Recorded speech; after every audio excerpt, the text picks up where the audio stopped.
What up, guys? We back with another video, and I'm here for another reaction towards the Spider-Verse. New Rockstars is one of my favorite channels on here that contains all the Marvel and like anything comical because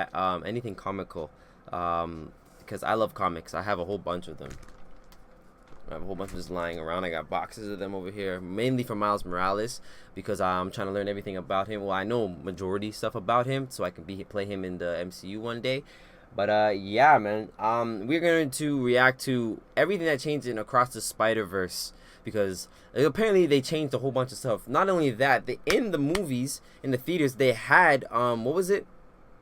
They had 2 different versions out that were showing in theaters, and I didn't even know that. I didn't know that until my girl pointed that out, and she loves when she knows stuff about Marvel and I don't, so she loves throwing that at me. But so shout out to her.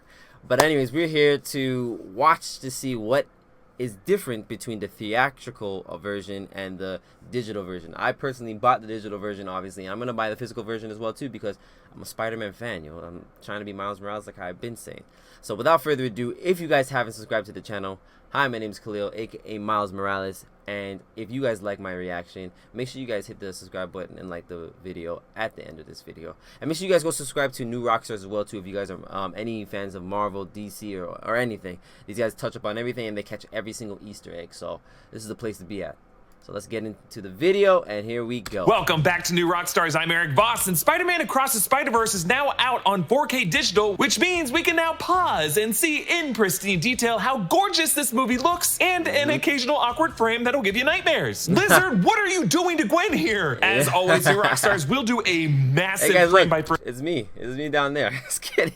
Revisitation of all the subtle details that we missed before in this movie. But in this video, I am circling back on something I noticed back in June, that there were multiple alternate versions of this movie circulating through theaters. And now that the digital version is out there, we found 18 changes from the theatrical version, a ton of new stuff that we just discovered now, crazy. Some that'll blow your mind, some that are just really weird, and I'm gonna explain why these were made. And by the way, SAG-AFTRA has informed us that entertainment journalists like New Rockstars are allowed to cover movies and TV shows like this during the strike, but we stand with the writers and actors that are currently on strike to get the work. I'm one of them. I'm one of those guys that are on strike. I'm not really a big actor anyways, but I also stand by all my fellow actor friends that are in the industry as well. As much as me, we stand by the strike, and I'm glad Eric Mills has said that, and he looked into it before he started like reacting or putting out this stuff. Thank you, bro. Let's go back.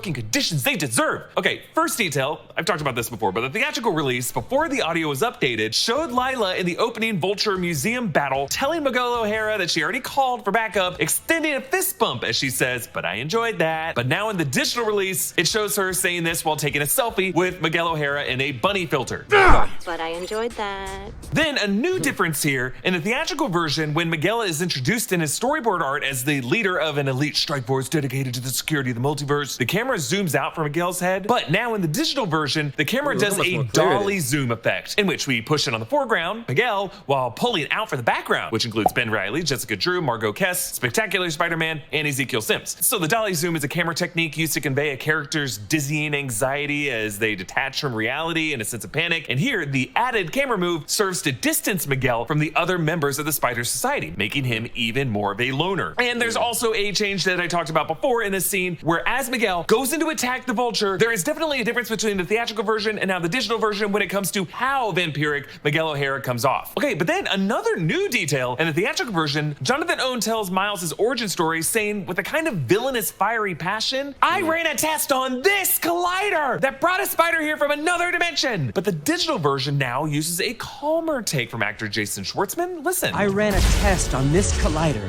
that brought a spider here from another dimension." So why the change? Well, maybe they didn't want the Spot to be so goofy and over the top angry in this moment in order to set him up as a... Yeah, I thought that too. When I first heard that in the theaters, I was like, this guy, I mean, he tried to sound mad, but it sounded like he was just like a loser. He just sounded like a loser when he was yelling and screaming, "I ran a thing on this collider." I was like, yo, this guy sounds like a bum, yo. But then he turned out not to be. Anyways. More sympathetic figure, which he is. They did a similar thing with another change line I talked about in the last video. In Gwen's digitally reassembled recording of the events leading up to the explosion in Jonathan Owen's apartment when he created the dark matter, Owen in the theatrical version says, "This should work, or vaporize me and everything in this building," and then he shrugs and says, what the heck. But in this digital version, Owen is slightly more empathetic. All right, this is gonna work.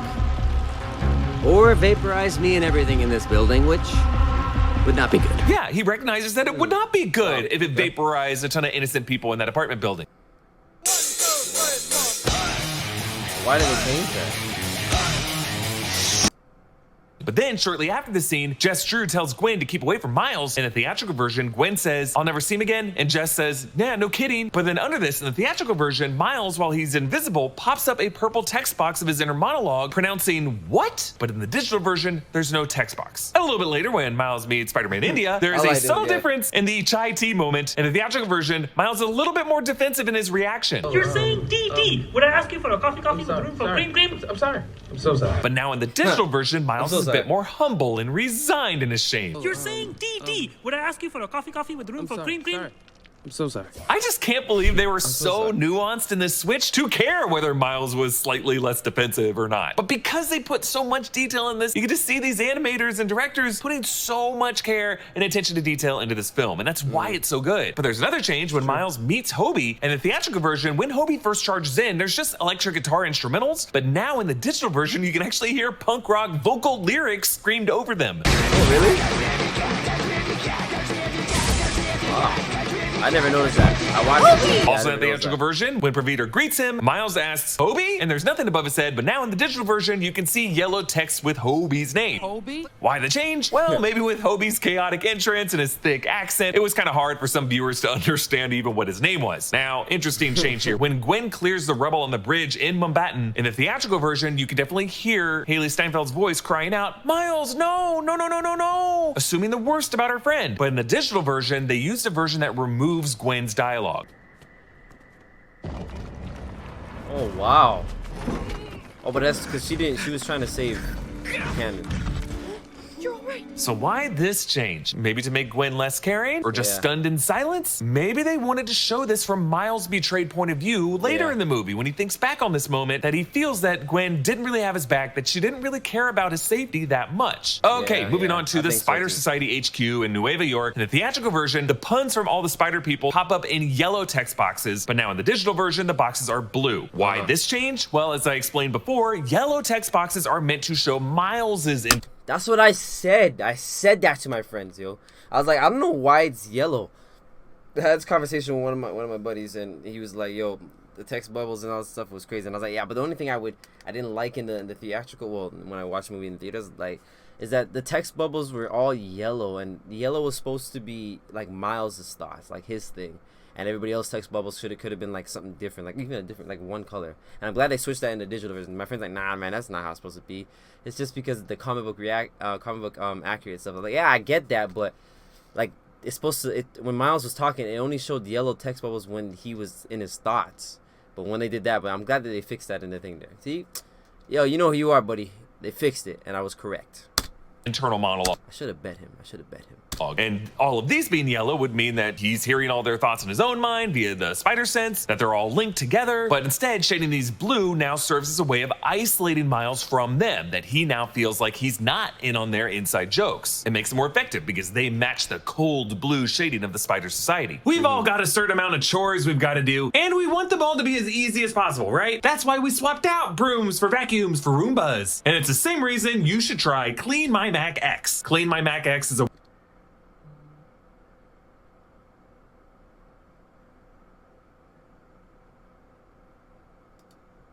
new today. Another text-based change that I love so much. When Miles passes a captured villains, in the theatrical version, the villain typeface says, "Go to Helvetica, Spider-Man." And you just see the word Helvetica briefly in the Helvetica font pop up. But now in the digital version, all of Typeface's words appear, each with a different font. And the font for Spider-Man is the Sam Raimi trilogy era font. Now the next new change is really interesting. It comes when Miguel shows Miles the web of life and destiny, and he confesses his history. In the theatrical version, Miguel says, "Sadly, because I broke it once myself, I found another world where I had a family, where I was happy." But in the digital version, the line was changed, and see if you can spot the difference. Because I broke it once myself, I found a world where I had a family, when I was happy. Did you catch it? They changed it from I found another world where I had a family to I found a world where I had a family. It's very subtle, but it shows how Miguel was so depressed that he didn't find another world because in his current world, he was so alone that his whole idea of having a family only existed in the past tense for him. It's like he never had a family at all at that point, that he just wanted to find a world where he had a family. Next, in the theatrical version, when Miles gets chased, he hits Spider-Wolf, and Spider-Wolf makes a yelp. But the sound has changed subtly for the digital version.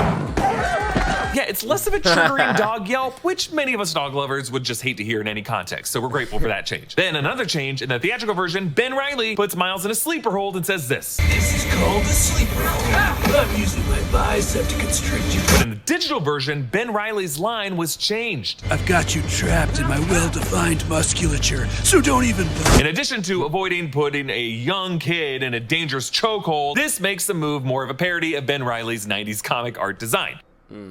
The only way to get live Premier League matches is with Fubo TV. Come on.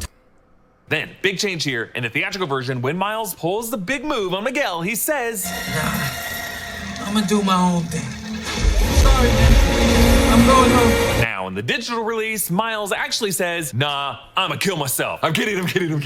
He actually says the same thing. What? I was about to say, I never heard that. This guy just caught me. I was like, yo, there's no way. Did he say that? There's no freaking way. But they take out the part about him going home.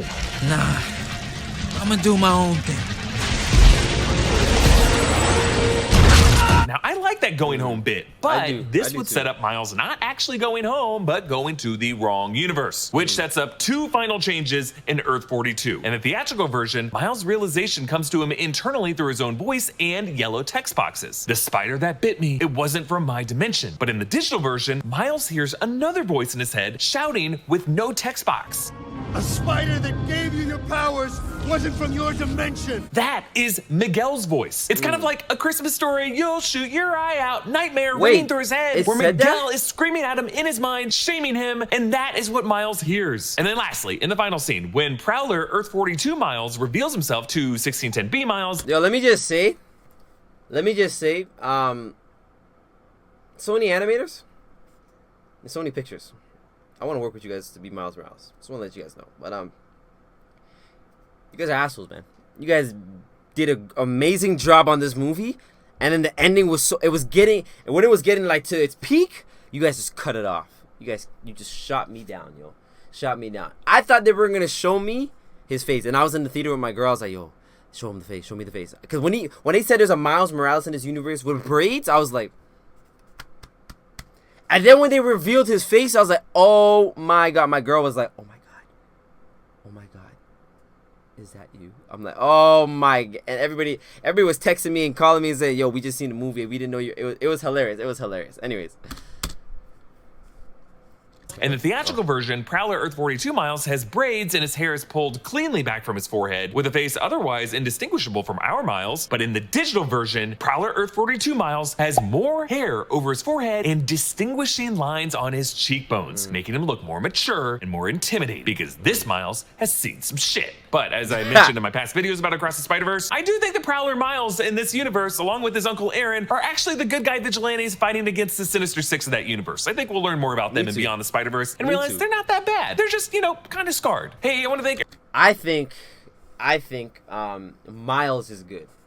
I think his uncle is an asshole, because I think this Miles Morales, if he got bit by the spider, would be the actual comic book, like comic book accurate Miles Morales, because I feel like his uncle is still on some shady shit.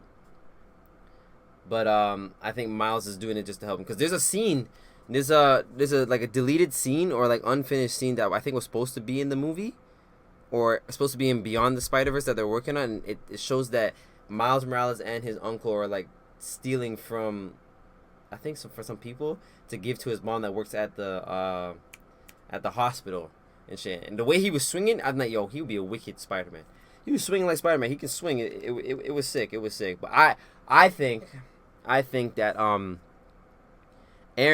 Uncle Aaron is gonna turn out to be the bad guy, and Miles Morales is gonna like slowly change to good. Like, I don't think he's bad, obviously, but I think only Uncle Aaron is the one that's bad. Anywho.